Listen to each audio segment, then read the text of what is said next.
من جديد تعود قضايا التيك توكرز إلى الواجهة في قضية جديدة في مصر،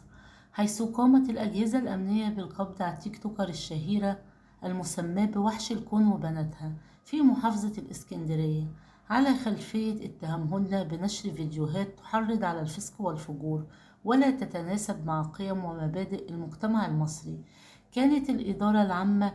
لمكافحة جرائم الآداب بقطاع الشرطة المتخصصة بوزارة الداخلية قد رصدت مقاطع فيديو تحرض على الفسق والفجور ولا تتناسب مع قيم ومبادئ المجتمع المصري بحساب يدعى وحش الكون على منصة التيك توك، وضبط القائمة على الحساب وابنتاها.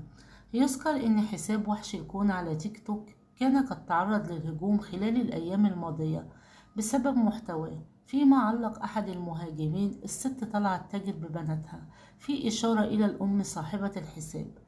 وذلك قبل أن تتوجه السلطات إلى ضبطها هي وبناتها. الجدير بالذكر أن السلطات ألقت القبض على تيك توكر الشهيرة سهيلة صاحبة حساب كائن النوتيلا بعد بث محتوى وصف بالمخالف على حساباتها الشخصية قبل نحو أسبوع.